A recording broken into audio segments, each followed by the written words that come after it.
తిరువైన యేసుక్రీస్తు వారి శక్తిగల నామములో అందరికీ వందనాలు.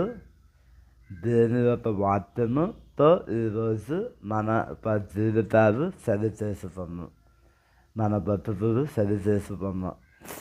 మనం ఎక్కడెక్కడ పడిపోతున్నామో, ఎక్కడెక్కడ దేవునికి నచ్చినట్టు బతకట్లేదో చూసుకున్నాం. ఆయన మాట శక్తివంతుడు, బంధబారిన హృదయాలు బద్దలపడతాడు. అలాంటి దేవుని మాట మనం ఎంత వింటే, ఎంత చదివితే, దాంతో ఎంత సహవాసం చేస్తే అంత మనకి లేదు, అంత మనకి మంచిది. ఈరోజు రూపంలో మనకి ఏదేదో మంచిది, ఏదేదో లేదు అని అనుకుంటున్నాం కదా, అదన్నిటికంటే దేవుని మాట ఎంతో గొప్పం.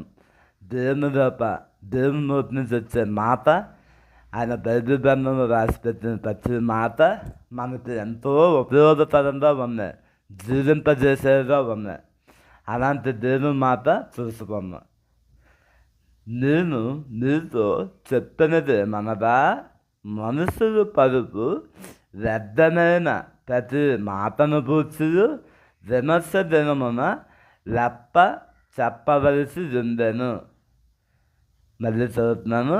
నేను నీతో చెప్పినది మనదా, మనుషులు పలుపు వ్యర్థమైన ప్రతి మాటను పూర్చి విమర్శ దినమున లెప్ప చెప్పవలసి ఉండెను. మత్తయి సువార్త 12వ అధ్యాయము 36వ వచనం. ఇది స్వయంగా యేసుప్రభు వారు చెప్పిన మాట. మత్తయి సువార్త 12వ అధ్యాయము 36వ వచనం.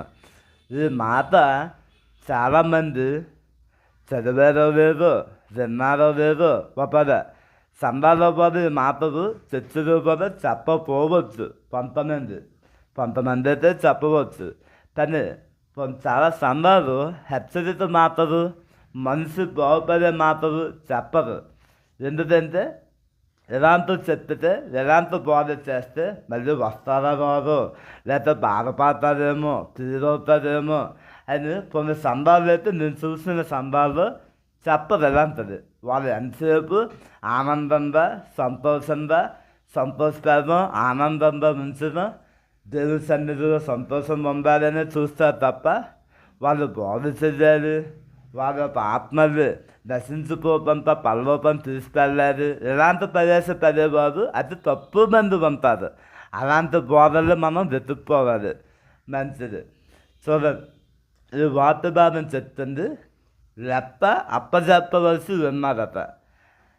ఆలోచించండి, మనం ఒక మనిషి ఏ పని చేసినా రోజు ఒక 200-300 సంపాదించుకునే వ్యక్తి అయినా, లేదా చిన్న బండి తెచ్చి వ్యాపారం చేసుకునే వ్యక్తి అయినా, లేదా పెద్ద లక్షలు పోటు తెచ్చి బిజినెస్ చేసే వ్యక్తి అయినా, వాళ్ళు రోజు ఎంత వస్తుంది, లేదా మంత్లీ ఎంత వస్తుంది, సంవత్సరానికి ఎంత అవుతుంది, తన వ్యాపారం ఎలా సాగుతుంది, మనము పెట్టి 3 నెలలు అయ్యింది, 6 నెలలు అయ్యింది, ఒక 1 ఇయర్ అయ్యింది, మనకు లాభమా నష్టమా అని ప్రతిదీ చూసుకొని లెక్కలు వేసుకుంటారు. అలాగే జీవితంలో మన పిల్లలు చదివిస్తుందో, వాళ్ళు ఒక దగ్గర జాయిన్ చేసినా, లేదా వాళ్ళ మీద ఇన్వెస్ట్ చేసినా, వాళ్ళు ఎలా పర్ఫార్మెన్స్ చేస్తున్నారు, ఎలా చదువుతున్నారు, ఎలా ముందుకు వేస్తున్నారు, వాళ్ళ గ్రోత్ ఎంత ఉంది అని లెక్క చూసుకుంటారు. అలా మనం గమనిస్తే ప్రతిదీ నెలకు ఎంత అవుతుంది, ఎంత వస్తుంది, ఎంత ఖర్చు అవుతుంది, మన జీవితంలో డే టు డే లైఫ్లో మనం జీవించినంత కాలం లెక్కల మీద మనం బతుకుతూ ఉంటాం. లెక్క చూసుకొనే బతుకుతున్నాం. నాకు నెలకు ఎంత వస్తుంది, నాకు ఎంత ఖర్చు అవుతుంది, నాకు ఎంత కావాలి, నేను ఎంత సంపాదించుకోవాలి, దాన్ని నేను ఎలా అభివృద్ధి చేసుకోవాలి, ఇది తపన మీద మనిషి జీవిస్తూ ఉంటుంది. అలాగే దేవుని వాక్యం చెప్తుంది, మనం మాట్లాడే వ్యర్థమైన మాట కూడా ఒకరోజు లెక్క చెప్పవలసి ఉందని దేవుని లేఖనం చెప్తుంది. అసలు నేను ఆలోచించారా, అసలు భయపడ్డారా? నేను మాట్లాడిన కరెక్టేనా, నిజమేనా, నేను నా భాష, నా సంభాషణ, నేను మాట్లాడే ప్రతి మాట జాగ్రత్తగా ఉందా అని ఎప్పుడైనా భయంతో ఉన్నామా? అసలు వ్యర్థమైన మాట మన నోట్లో నుంచి వస్తుందా రాదా? వస్తుంది. ఈ దినం చూస్తుంటే ప్రతి ఒక్కరు వ్యర్థమైన మాటలు మాట్లాడడానికి అగ్గు ఆపు లేకుండా వెచ్చగా బెది తెరించి మాట్లాడుతున్నారు. ఎలా బెడతారా? వ్యర్థమైన మాటలు అంటే పనికిరాని మాటలు. మన నోటంతా రుదుతుది పనికొచ్చే మాట మాట్లాడుతున్నామా, పనికిరాని మాట మాట్లాడుతున్నామా? ఎప్పుడైనా ఆలోచించామా, చూస్తున్నామా? మాట్లాడుతూనే ఉంటాం. ఒక నలుగురు మాట్లాడుతున్నారంటే, ఒక పెద్ద మాట్లాడుతున్నారంటే వాళ్ళు ఏదో పనికొచ్చే టాపిక్ మాట్లాడితే మనం వెళితే ఉంటుంది, మధ్యలో దూరిపోతాం. మనకు తెలియకపోయినా మాట్లాడుతూ ఉంటాం పనికిరాని మాటలు. వీళ్ళు వచ్చారు ఎందుకు ఏం తెలియదని ఏదేదో వాడుతుంది, ఏదేదో మాట్లాడుతుంది అని వాళ్ళు అనుకునేలాగా. వాళ్ళ దగ్గర చూతైతే దేవుని దగ్గర చూతైతే దేవునిలో లెక్కలతో నువ్వు చెప్పలేక ఆలోచించండి ఒకసారి. అలాగే అబద్ధాలు, వ్యర్థమైన మాటల్లో అబద్ధాలు. నచ్చినట్టు అబద్ధాలు ఆడేస్తారు. దేవుని నమ్ముతున్న బిడ్డలు అబద్ధాలు ఆడకూడదు అని దేవుని లేఖనం చెప్తే నచ్చినట్టు అబద్ధాలు ఆడినారు అన్నారు. పాస్టర్లు మోసం చేయడం, సంఘంలో ఉన్న పెద్దలు మోసం చేయడం, తల్లిదండ్రులు మోసం చేయడం అబద్ధాలు అది. నువ్వు ఒక రోజు ఎప్పటి చెప్పలేని దైవం ఉందా నీకు? నేను చెప్పట్లేదు, దేవుని చెప్తున్నారు. దేవుని లేఖనాన్ని ధ్యానించు, ఆలోచించు. నీకు నచ్చినట్టు అబద్ధాలు ఆడుతున్నావు కదా.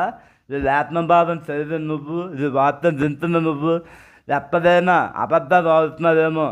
ఓ ఎదనొస్తుందా ఎప్పుడైనా అనవసరం అబద్ధాలు ఆడి నీకు నచ్చినట్టు జీవించి తల్లిని మోసం చేసి, తండ్రిని మోసం చేసి, పెద్దలను మోసం చేసి ఒకరోజు దేవుని దొరుకుతుంది, నీకు మామూలుగా ఉండదు.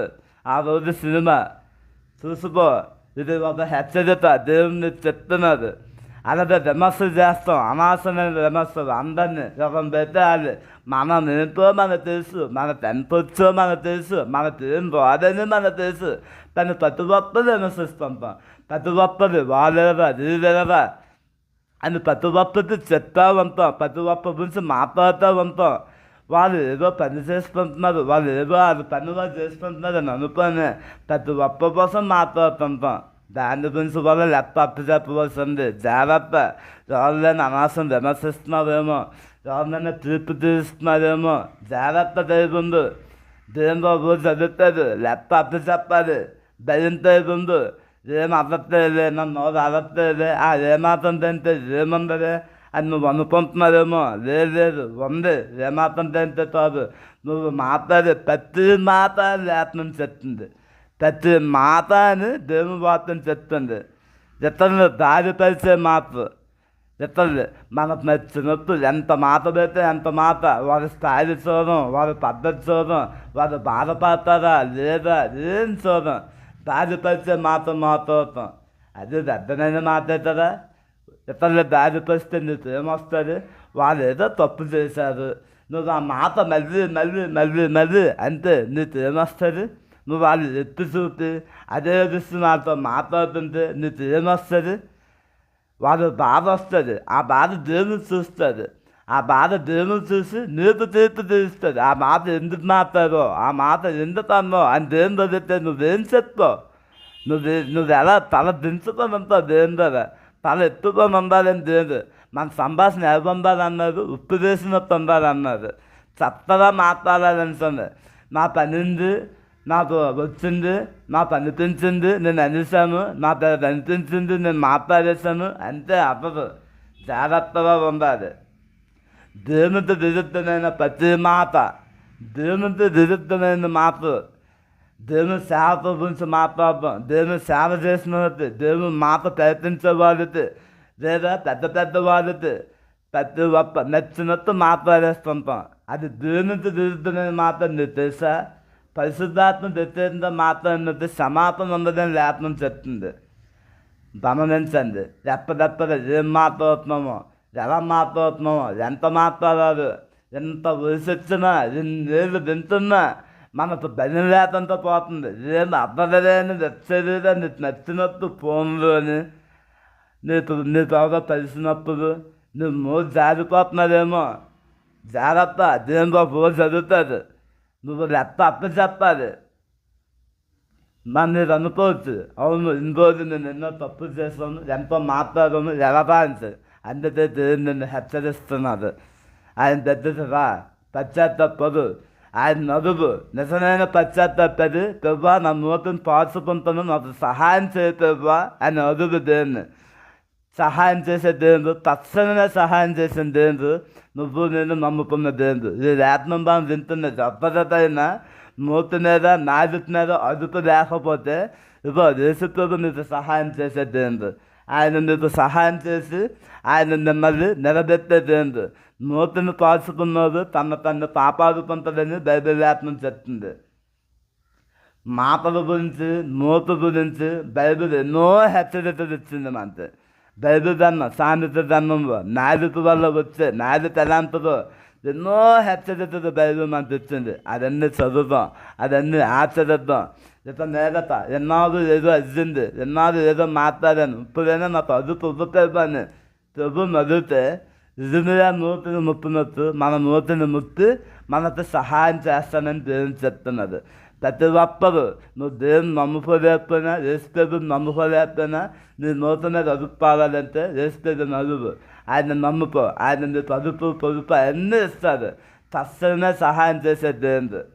ఆయన వదుపు తేబని పొద్దు పిల్లల చాలాసార్లు మౌనంగా ఉన్నారు. ఆయన మాట్లాడడం ద్వారా ఆయన తెలియదా, ఆయన ప్రతిదీ తెలుసు, ఆయన మౌనంగా చాలాసార్లు ఉన్నారు. ఈరోజు కొద్దిసేపు మౌనంగా మనం ఉండలేకపోతున్నాం. ఊరతనే అనాసంగా వెంటనే ఎన్నో మాట్లాడుతున్నాం. దేవుడా ఉండొద్దని చెప్తున్నారు. ఒకరోజు లెప్పదుతుంది విమర్శ దేవుడు, మనం దొరికిపోతాం. మనం దొరికిపోకూడదు, జాగ్రత్తగా ఉండాలని దేవుడు మరోసారి మనల్ని హెచ్చరిస్తున్నారు. ప్రార్థన చేద్దాం, దేవుడు సహాయం అడుగుదాం. ప్రభా నిజమే నాయన, మా నూతన మా పదుపు లేదు నాయన, మమ్మల్ని మొత్తండి, మాకు సహాయం చేయండి.